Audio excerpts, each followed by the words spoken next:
बिस्मिल्लाहिर्रहमानिर्रहीम। अस्सलाम वालेकुम। मैं हूं आपका मेजबान साजिद गुंदल। आज 18 मार्च है साल 2022। पीटीआई के बाद एमएनएज की वजीर आजम इमरान खान के खिलाफ एलानिया बगावत के बावजूद हुकूमत के पास ऑप्शंस खत्म हो चुके हैं या अभी घबराने वाली बात नहीं है, गेम ऑन है। वजीर आजम इमरान खान क्या बड़ा धमाका करने जा रहे हैं? कप्तान को हटाने की साजिश में मुमकिन तौर पर कौन शरीक है और इलेक्शन 2008 को फिक्स करने में मौजूदा अमेरिका के सदर जो बाइडन और परवेज मुशर्रफ का क्या किरदार था? इंतहाई आम तफसीलात हैं जो आज की वीडियो में आपके सामने रखने जा रहा हूं और उम्मीद करूंगा कि आप समाअत करने के बाद कीमती फीडबैक से जरूर आगाह करेंगे। अमेरिका और मगरबी ममालिक दुनिया भर के अंदर तरक्की पजीर ममालिक की जमहूरियत को डी रेल करने के अंदर बड़ी मरतबा मुदाखलत कर चुके हैं और खास तौर पर जो अमेरिकन हैं वो तकरीबन 80 से ज्यादा ममालिक के अंदर ये खेल इससे पहले भी खेल चुके हैं। वजीर आजम इमरान खान की जो हालिया पॉलिसीज हैं, क्या इनकी बिना पर अमेरिका और मगरबी ताकतें वजीर आजम को हटाना चाहती हैं और अपोजिशन के पीछे वो है या कोई और है? बहुत सारे आम सवालात हैं और माजी के अंदर हमने देखा है कि बाज़ औक़ात अमेरिका वहां की अपोजिशन जमातें उनके साथ मिलता है और उनको पैसा भी लगाता है, उसके पीछे कुछ मुल्क पर पाबंदियों की धमकियां भी दी जाती हैं, अपोजिशन के लिए बहुत साजगार किया जाता है और इसके साथ कई मरतबा उन मुल्कों की जहां पर सियासी अदम इस्तेहकाम फैलाना होता है उन मुल्कों की एस्टेब्लिशमेंट को भी साथ मिलाकर हुकूमत का तख्ता उल्टा जाता है। पाकिस्तान की तारीख जो है वो भी कुछ इसी तरह के वाकयात से भरी पड़ी है। पाकिस्तानी कौम अपनी फौज से, इदारों से बड़ा प्यार करते हैं, लेकिन बाद शख्सियात ने यकीनी तौर पर बड़ा आम मौके पर इंतहाई एक घनौना किस्म का किरदार भी अता किया है। और आजकल हम देख रहे हैं कि किस तरीके से चौधरी बरादरान इस हुकूमत के साथ खेल खेल रहे हैं। लेकिन आज जो चीज मैं आपके सामने पहले रखने जा रहा हूं इसको आपने तवज्जो से समझना है, ताकि कुछ चीजें मैं इशारे के नाए में बात जाहिर करूंगा और वो आप पूरी बात समझ जाएंगे। और आज भी कोई इसी तरह का खेल तो नहीं है।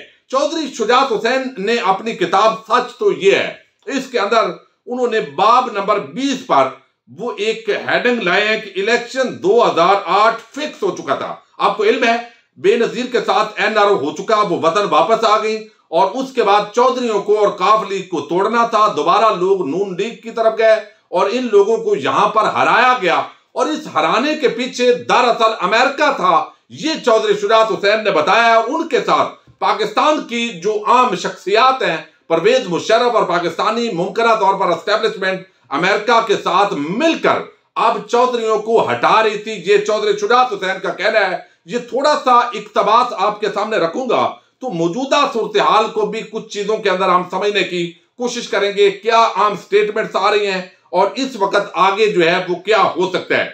चौधरी शुजात लिखते हैं 2008 के इलेक्शन से 2 रोज पहले जो बाइडन, जो बाद में अमेरिका के नायब सदर बने, चूंकि ये किताब पहले की लिखी गई है तो जो नायब सदर थे अब वो अमेरिका के सदर हैं, और सेनेटर जॉन कैरी जो बाद में अमेरिका के सेक्रेटरी खारजा बने, और चक हीगल जो अमेरिका के जो कि अमेरिका के सेक्रेटरी दिफा रह चुके हैं, का पैगाम मिला कि वो मुझसे और चौधरी परवेज इलाही से मिलना चाहते हैं। मैं उस वक्त इस्लामाबाद में था, चुनाचे लाहौर में जब ये तीनों अमेरिकी सेनेटर्स हमारी रहायशगाह पर पहुंचे तो चौधरी परवेज इलाही ने उनसे मुलाकात की। तीनों अमेरिकी सेनेटर ने बगैर किसी तमीज के कहा कि हमें कोई शक नहीं है कि आपके दौर में पंजाब के अंदर तालीम और सेहत के शोबों में मिसाली काम हुआ है, शरह पैदावार बहुत ऊपर गई है, लेकिन हम आपको ये बताने आए हैं कि अगर आपकी पार्टी ये इलेक्शन जीत गई तो हम नताए तस्लीम नहीं करेंगे। ये अमेरिका के 3 सेनेटर चौधरी शुजात अपनी किताब में लिख रहे हैं, वो कह रहे हैं यहां पर पाकिस्तान के अंदर परवेज इलाही को।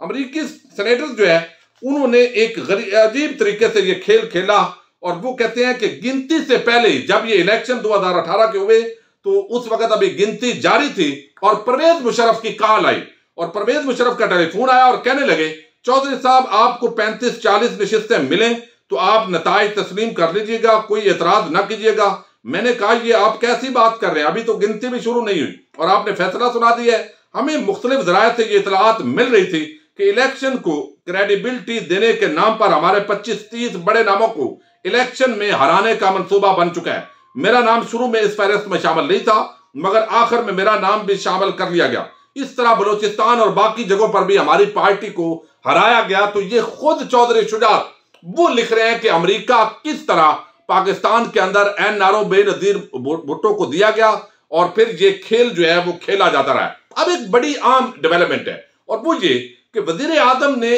कुछ पत्ते संभाल के रखे हैं। ये बातें आप सुन रहे हैं और वो पत्ते कौन से हो सकते हैं वो भी आपके सामने मैं रखने जा रहा हूं। लेकिन कुछ चीजें हैं, अल्लाह करे कि पाकिस्तान की ये सियासत के अंदर और इस तरह का तसादम इदारों के माबैन ना हो, कोई ऐसा गंद ना बचे जिसका पाकिस्तान मुतहम्मल नहीं हो सकता।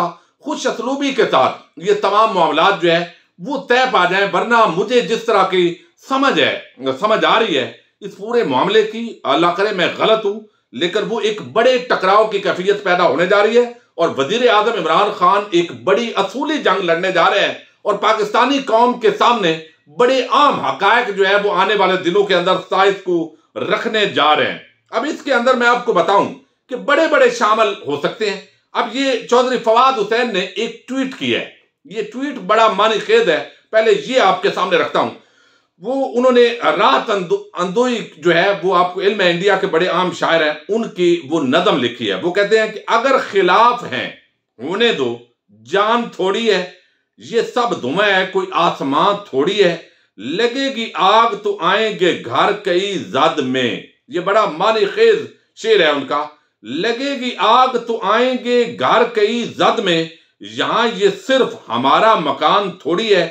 मैं जानता हूं कि दुश्मन भी कम नहीं, लेकिन हमारी तरह हथेली पे जान थोड़ी है। तो ये एक बड़ा माना खेद है। लेकिन इसके साथ ही मैं आपको बताऊं, अतर काज़मी बड़े बाखबर साफी हैं और जियो पर रिपोर्ट कार्ड के अंदर भी वो प्रोग्राम करते हैं। वो कहते हैं कि हार्स ट्रेडिंग के हुकूमती रद्द अमल फैसला किया गया है कि अगर दूसरी तरफ आइन कानून की परवाह नहीं तो हुकूमत बोल्ड फैसले करने के लिए तैयार है। जो जरूरी है किया जाए। गवर्नर राज से लेकर तैनातियों बर्खास्तगियों तक हर आईनी इख्तियार इस्तेमाल किया जाए। हुकूमत के खात्मे के बाद अवाम के पास जाना वगैरह शायराना बातें हैं। ये जो इन्होंने बात की है गवर्नर राज से लेकर तैनातियों बर्खास्तगियों तक, यानी वजीर आजम को आपको इल्म है कि DGISI हो, आर्मी चीफ हो, अपॉइंटमेंट करने का, बर्खास्त करने का एक पूरा उनको आईनी और कानूनी हक है। तो अगर कोई इस तरह का खुदा ना खास्ता, अल्लाह करे ऐसा ना हो, जिस तरह बाद जो चीजें हैं वो फैल रही हैं और इस वक्त सीना बसीना और लोग खुद भी अज्यूम कर रहे हैं, और वो ये कि शायद वजीर आजम को हटाने के अंदर पाकिस्तान के अंदर कुछ शख्सियात का किरदार हो सकता है। और ये जो शख्सियात हैं ये बयान किया है फहीम अख्तर साहब 92 न्यूज के एक वहां पर रिपोर्टर हैं, वजीर आजम इमरान खान की बीट कवर करते हैं। उन्होंने अपनी एक वीडियो के अंदर जिक्र किया है कि जिस तरीके से ये लोग पकड़े गए हैं, और पकड़े इसलिए गए हैं कि सिंध हाउस के अंदर कुछ नाजेबा हरकत हो रही थी, उनकी वीडियोस जो है वो भी वजीर आजम को पेश की गई हैं। और वो कहते हैं 27 मार्च को प्राइम मिनिस्टर इमरान खान बड़ा आम ऐलान कर सकते हैं। वो तैनातियों के हवाले से भी हो सकता है, वो बर्खास्तगियों के भी हवाले से हो सकता है, और वो कोई ऐसे ऑडियो वीडियो सबूत भी हो सकते हैं जिसके अंदर वजीर आजम इमरान खान को हटाने का कोई मंसूबा सामने आ सकता है। अब सवाल ये पैदा होता है कि क्या ये जरदारी, नवाज शरीफ, फजल रहमान इन्होंने अपने तौर पर फैसला किया और इनको ख्वाब आई कि ये सब कुछ न्यूट्रल है, लिहाजा अब हुकूमत जो है उसके जो पूरी तरह उसको हटा दिया जाए, या ये अमेरिका मुखालफ और यूरोपीय यूनियन के हवाले से जिस तरह के वजीर आजम की स्टेटमेंट हैं उसके बाद इन लोगों का फौरी तौर पर मगरब की जो ताबेदारी है उसके अंदर बयानात आना, अमेरिका की ताबेदारी के अंदर बयान आना, और ये पूरा मामला जो है ये किस रुख की तरफ जा रहा है, ये चीजें आप समझ सकते हैं। और या कोई बैनुल अक़वामी ताकतें जो है वो वजीर आजम को हटाना चाहती हैं। क्या बैनुल अक़वामी ताकतों का और अपोजिशन जमातों का सिर्फ आपस में गठजोड़ है, या बैनुल अक़वामी ताकतों का जिस तरह 2008 के अंदर इलेक्शन फिक्स करने की बात कर रहे हैं चौधरी शुजात, या कोई अगला पाकिस्तान के अंदर जो रजीम चेंज की बात की जाती है, कोई पाकिस्तान के कुछ शख्सियात जो हैं कुछ इदारों के अंदर उनके साथ भी कोई मामलात जो है वो इस तरीके से है कि इमरान खान को हटाया जाए। ये वो सवालात हैं जो इस वक्त बड़ी चीजें गर्दिश कर रही हैं, और अल्लाह करे कि पाकिस्तान के अंदर अमन आमा कायम रहे और सबका भरम भी कायम रहे, और मामलात खुश असलूबी के साथ हो जाएं, वरना वजीर आजम कुछ ऐसी ऑडियो और वीडियो जिस तरह जिक्र किया जा रहा है, सिविल इदारों ने कुछ ऐसी चीजें शवाहिद हासिल की हैं और वो कहते हैं फहीम अख्तर साहब अपने वीडियो के अंदर कि ऐसी रिकॉर्डिंग्स मौजूद हैं जो बड़े हसास इदारों के आले ओहदेदारों से मुतल्लक ऐसे शवाहिद हैं कि उन्होंने हल्फ की पासदारी नहीं की और इस वजह से उन्होंने सियासी मामलात में मुदाखलत की है, जानबदारी नहीं रखी, बल्कि गैर जानबदारी नहीं रखी बल्कि जानबदारी रखी है। और ये मुमकिन तौर पर सबूत जो है वजीर आज़म इमरान खान कौम के सामने ला सकते हैं, ये उनका अपनी वीडियो के अंदर कहना है। चूंकि ये 92 न्यूज के रिपोर्टर हैं और बड़ा करीब से प्राइम मिनिस्टर इमरान खान की बीट कवर करते हैं, और इसके साथ ही चौधरी परवेज इलाही का 2 दिन पहले नदीम मलिक को दिया गया एक इंटरव्यू जिसके अंदर उन्होंने इजहार ख्याल किया कि आर्मी की जो तैनाती हैं वजीर आजम को इस तरह नहीं करना चाहिए, उनके अंदरूनी मामलात में मुदाखलत नहीं करनी चाहिए थी। अगर तो इतने मामले के अंदर ये सारा कुछ हुआ है तो ये बड़ी हैरत की बात है। बहरहाल एक बात जरूर है कि हमारे एक आम इदारे के सरबराह की जो नई तैनाती हुई थी उसके बाद एक खास चंद सहाफियों के जरिए उस दिन से एक माहौल बनाने की कोशिश की गई कि अब जो है वो न्यूट्रल हो गए हैं, अब प्रोफेशनल लोग आ गए हैं, अब जो है ये हो जाएगा, अब वो हो जाएगा। तो इसका मतलब है पहले वाले प्रोफेशनल नहीं थे, पहले वाले जो है अनप्रोफेशनल थे, तो उनको इस तरह की जिम्मेदारी क्यों दी गई? तो ये एक खास किस्म का माहौल बनाया गया और फिर फजलुर रहमान जैसे बंदे का बार बार ये विर्द करना, वजीफा करना कि इदारे न्यूट्रल हो गए, इदारे न्यूट्रल, ये सारी चीजें जो है वो कुछ लोग कहते हैं कि ये मशकूक बनाती हैं। और वजीर आजम इस पूरे मामले के अंदर ये साजिश जो है वो ये बात जो है वो बताई जा रही है जराए के हवाले से कि इस साजिश के अंदर सिर्फ फजलुर रहमान, नवाज शरीफ और ये शहबाज शरीफ और ये जरदारी और बिलावल नहीं है, बल्कि इनकी बाग दौड़ किसी और के हाथ के अंदर है।